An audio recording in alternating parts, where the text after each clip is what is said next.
So first on the list is this place. It's a Okonomiyaki. Okonomiyaki restaurant. It's just outside of Niseko. So if you're heading towards Moiwa, west of Niseko, it's about 5 or 10 minutes drive, but tiny little place on the intersection, but you've got to come here.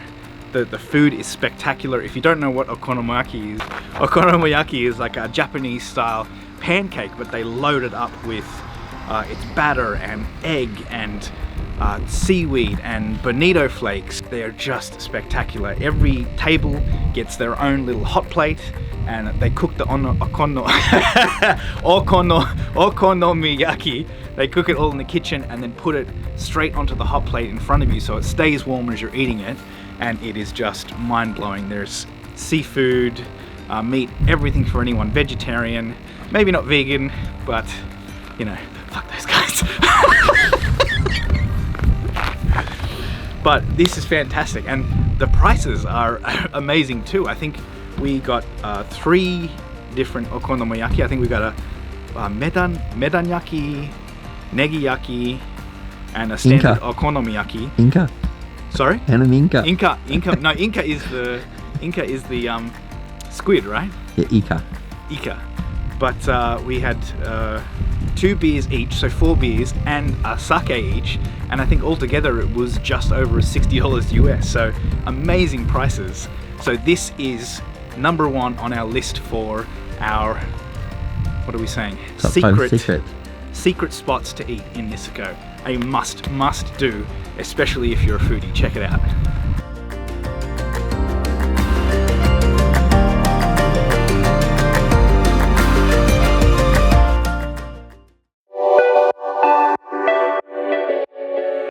So second on the list is this place, Boyoso, which is a ramen, udon, noodle sort of restaurant, and it sits in a hidden little copse of trees. Is copse the right word? Copse of trees is a word, right? It sits in a little area of trees, which is just above the holiday chairlift and the gondola, the main Hirafu gondola, which you can see just over there. And if you look, you can actually see it, but it's sort of hidden in here. And it's ramen, noodles, udon, curries, and beer, of course. So this is the perfect place to come if you're really freezing your ass off and you're starving. You can sneak in here and just get some of the best food on the mountain.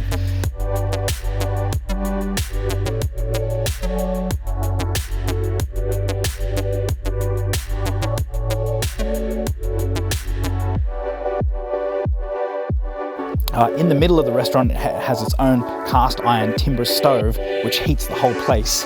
Plus, you can sit around it, drink hot chocolate, put all of your wet, drenched gear on top to let it dry out, and just basically thaw your bones out from freezing your booty off out here. But this is definitely a place to check out. If you're looking for a good ramen, you're stuck on the mountain and you're cold, come check out Boyoso.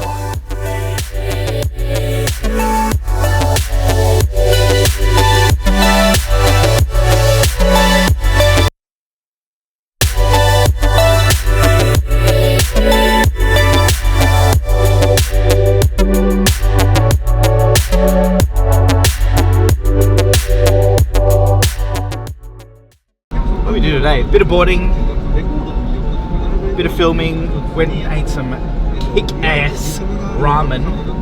But now I'm taking JK for his first ever chanko nabe and pachinko.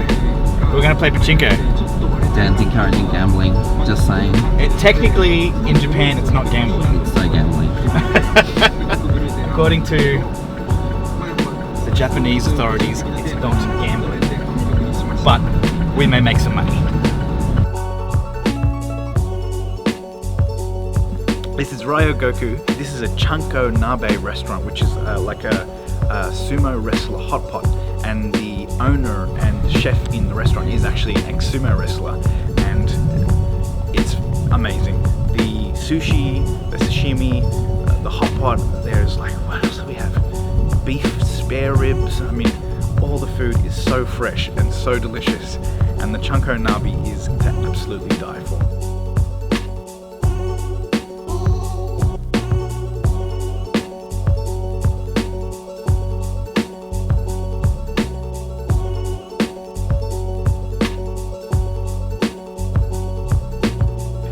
the restaurant's in the middle of Kutchan, just near the train station. It's just down the road. So if you can get into town on the bus from Niseko, it'll drop you at the train station. Or if you're driving, it's easy to get here. But all you need to do is come straight up from the train station. It's right here. This is the place. Number one, come here. The prices are good. The staff are amazing. Family-run joint. You have to try it. The old lady's amazing, and Jason wants to be adopted by her.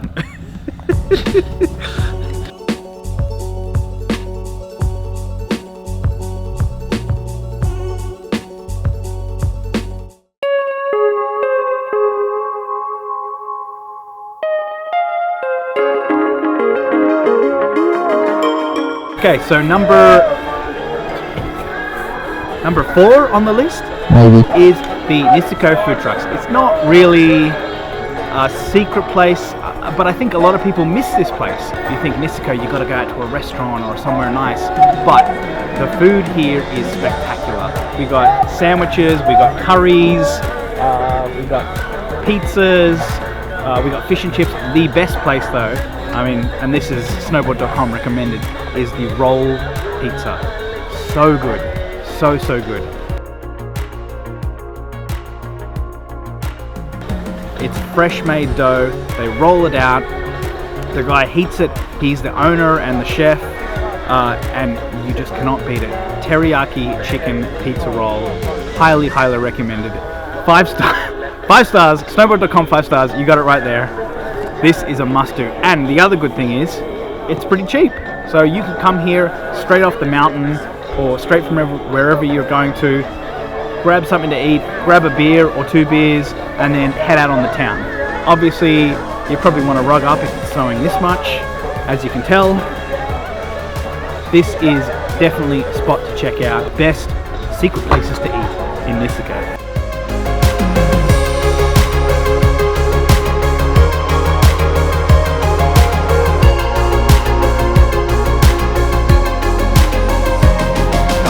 Oh, do you want a beer? That way. You want a beer? Sure. I think we're a bit missed, isn't it?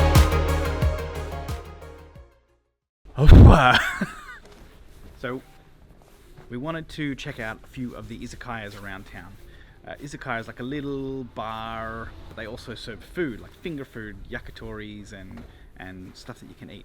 So we want to check out some of the best ones around Niseko to try. Let's go. Yes.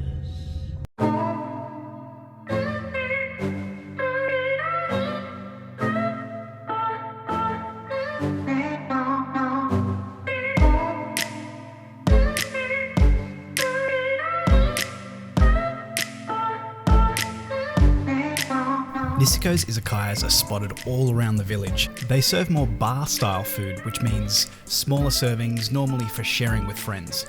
Lots of yakitori and grilled meats and seafood. Also lots of fried dishes like tempura and deep fried cheese, which is just amazing.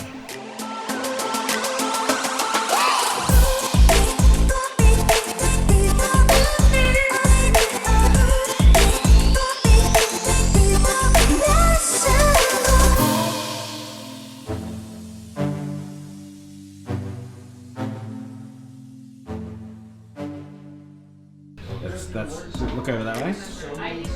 Yeah. Rock, paper, scissors. So who has to put the outfit on? Oh no, I don't like that idea. Yeah, come on. Let's go. Ready? Does that mean I have to put it on? It does, yes. The atmosphere in the izakayas are always super relaxed and fun. A lot of them are themed with crazy decorations and interiors, and some even supply costumes if you really want to make a fool of yourself.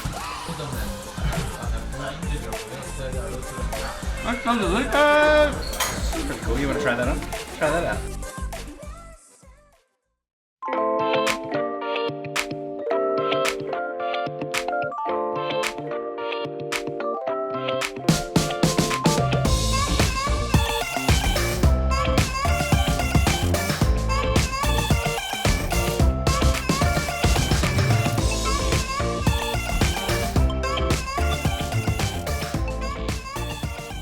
So last on our list is this place, Buzu Guzzi, which is On the way from Niseko, if you're heading towards Kutchan, it's just opposite the intersection that turns out to Hanazono.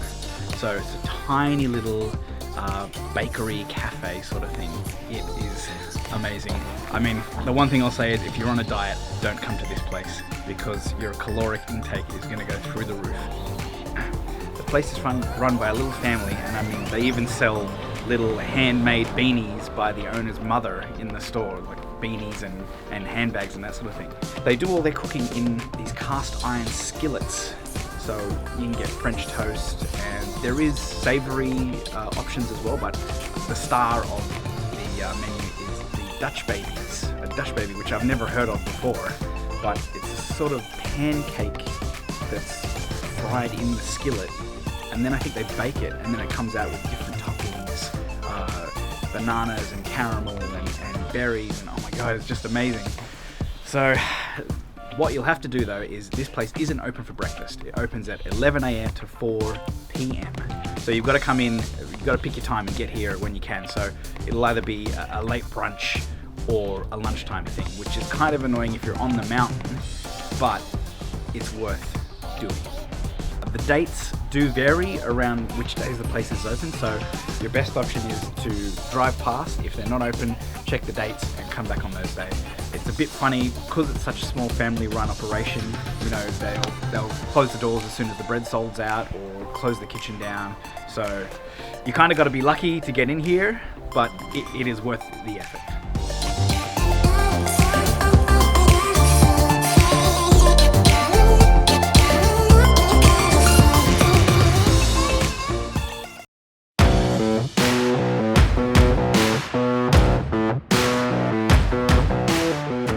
Thanks for watching, guys. Give us the thumbs up if you like the video, hit the bell and subscribe right now if you want to see more.